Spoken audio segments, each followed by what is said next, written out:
I bow to all the seekers of truth.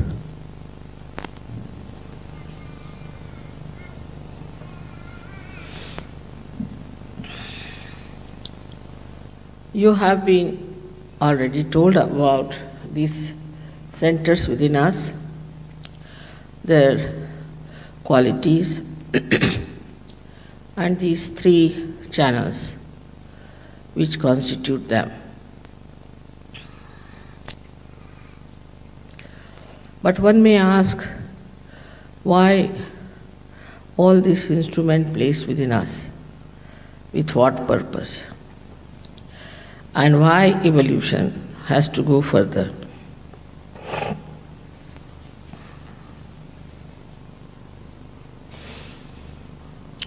The reason is, you have to now become the spirit. Go beyond your physical, emotional, mental being and become the spirit.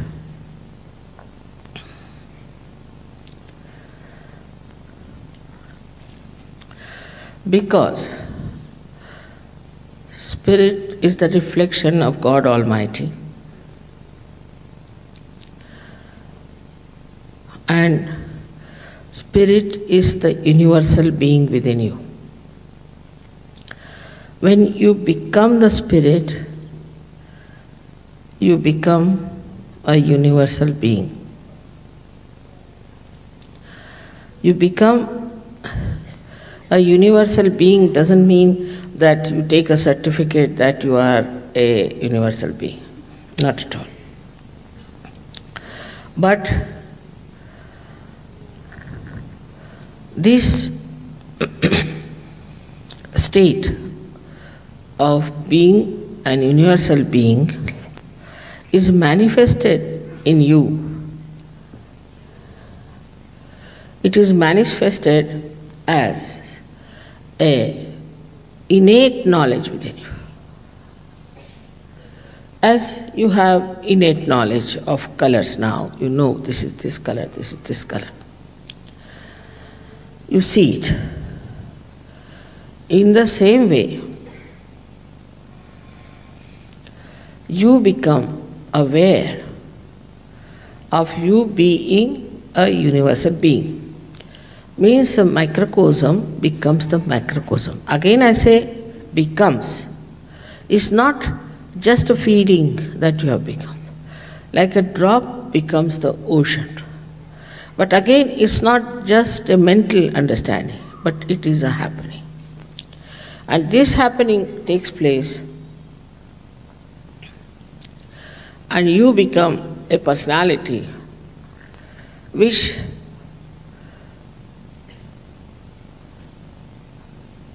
leaves your boundaries, limitations, and you start seeing yourself as a very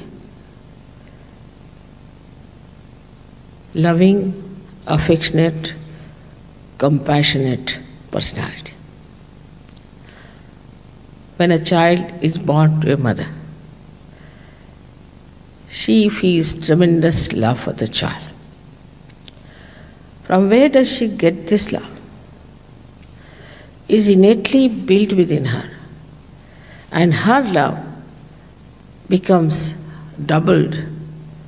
Whatever love she had for herself starts flowing towards her child. But when you become a universal being, then your compassion takes a very universal personality. Then you do not think that you are an Australian or you are an Englishman or an Indian.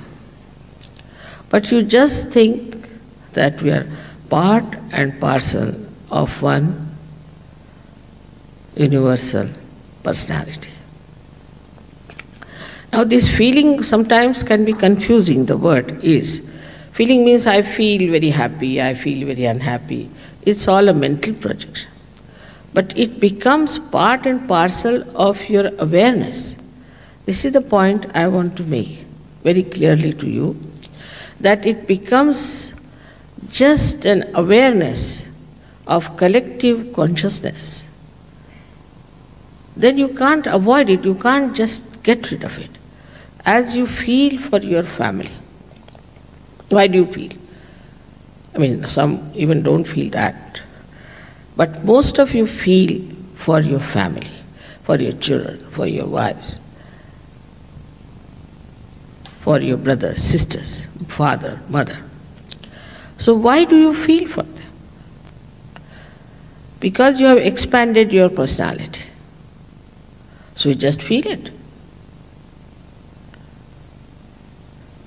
But when your personality is that expanded, then the whole world seems to be your family, your relations. Then you do not see a person superficially, skin deep.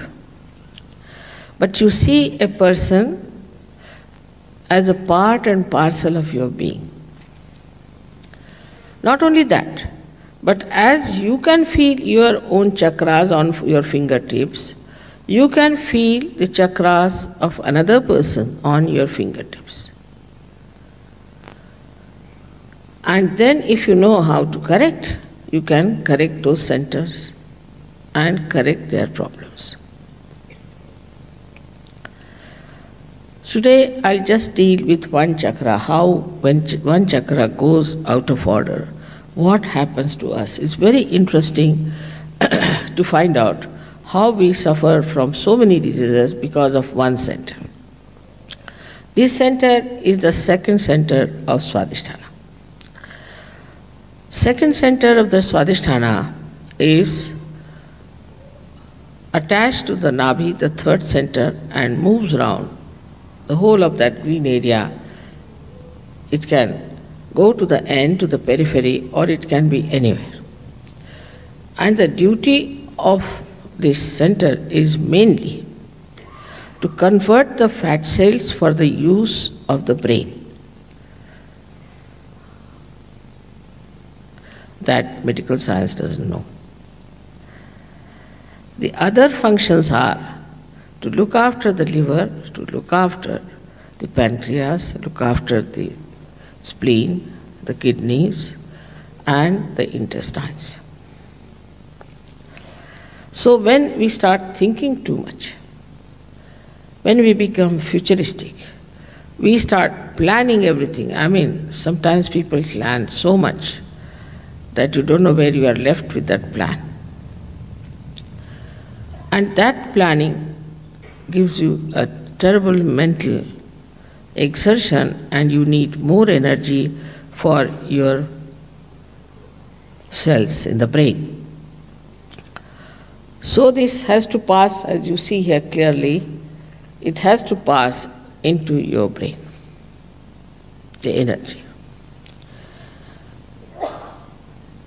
But when you think too much and plan too much, and if you are successful, then you develop an institution called ego, which is a big yellow bile in your head.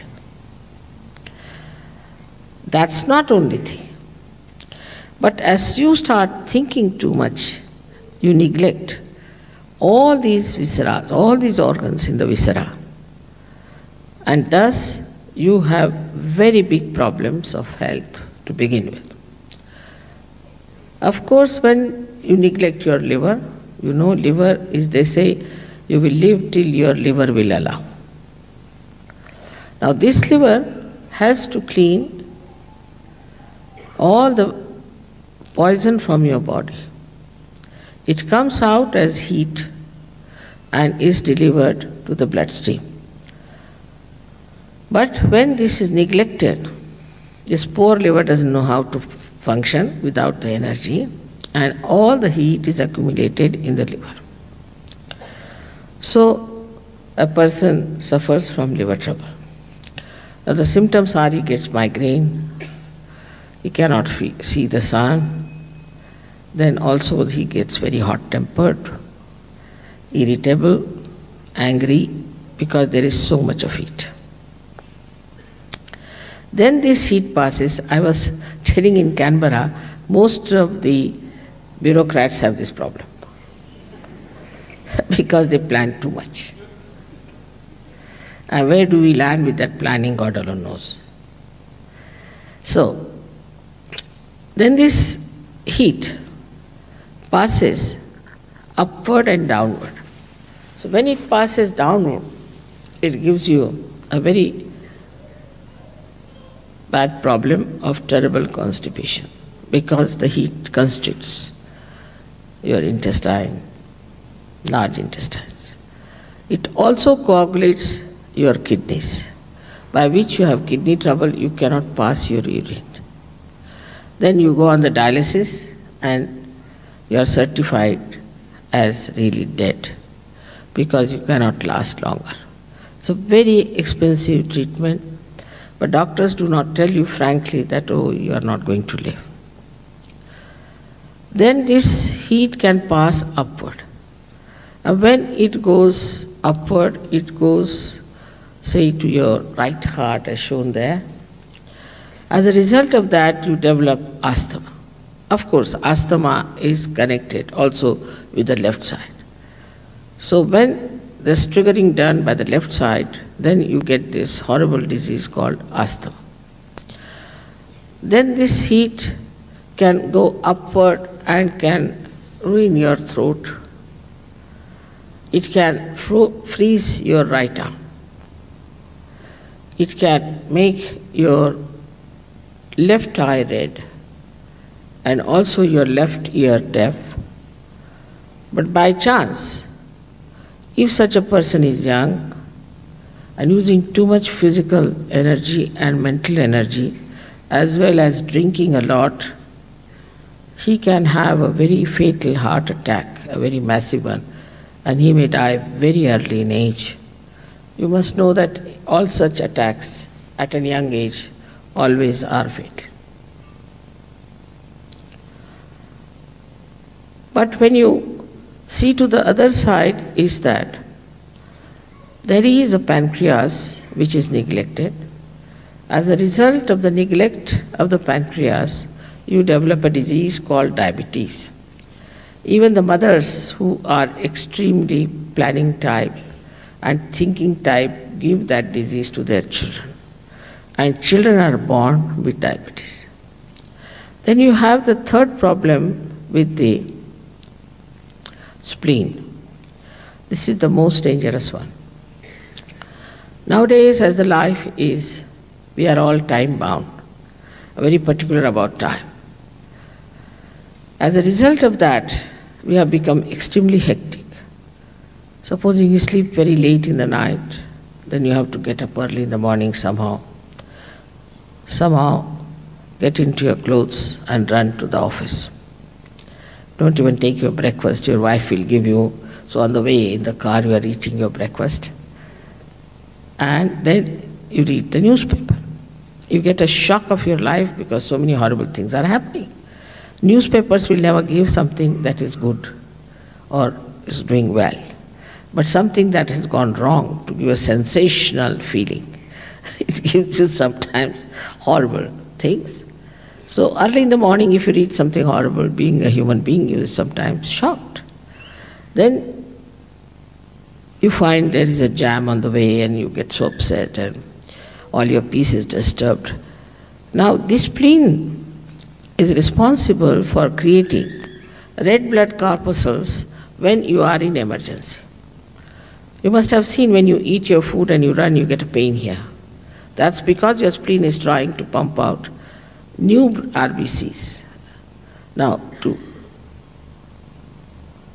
create that, this spleen has to work very hard. But it cannot understand the crazy, hectic personality. Every time it tries to cope with it, it goes crazy. So such a spleen becomes crazy, and ultimately with some triggering on the left-hand side, you develop a horrible disease called as leukemia or blood cancer. Then also your intestinal problems, the pain in the stomach and all that, indigestion, all go hand in hand only because of one center only on the right side. I have not even described the left side center. So If I describe all these, then the whole materia medica will be described. It's like that. So all the permutations and combinations of these centers give you physical problems, then the left side gives you the mental problem. Now, when the Kundalini rises, as I told you, she pierces through these centers and like pearls, the thread passes through different pearls. So the left and right hand are brought together and are nourished, and that's how you feel all right, your health is all right. So when the Kundalini rises and when she touches the spirit, the seat of the spirit here,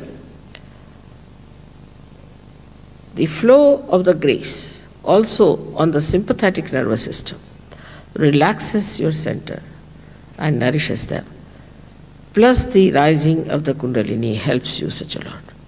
But unless and until you get awakening of your Kundalini and the last breakthrough of the last center, you cannot feel all right.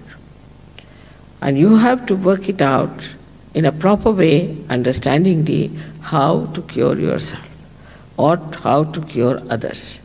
You have to also know how to protect yourself.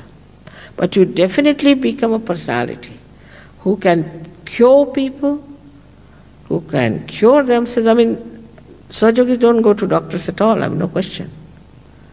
As soon as they get into trouble, they know this burning started. Now, this is it, clear it out. They are the doctors, they get the diagnosis, they know the medicine, finished. So the first thing that happens to us, that physically you feel perfect. After that you don't age also. Your age comes down. You don't have wrinkles, you don't have worries. Because all your worries are due to your left side or right side, which is causing you two institutions of ego or superego.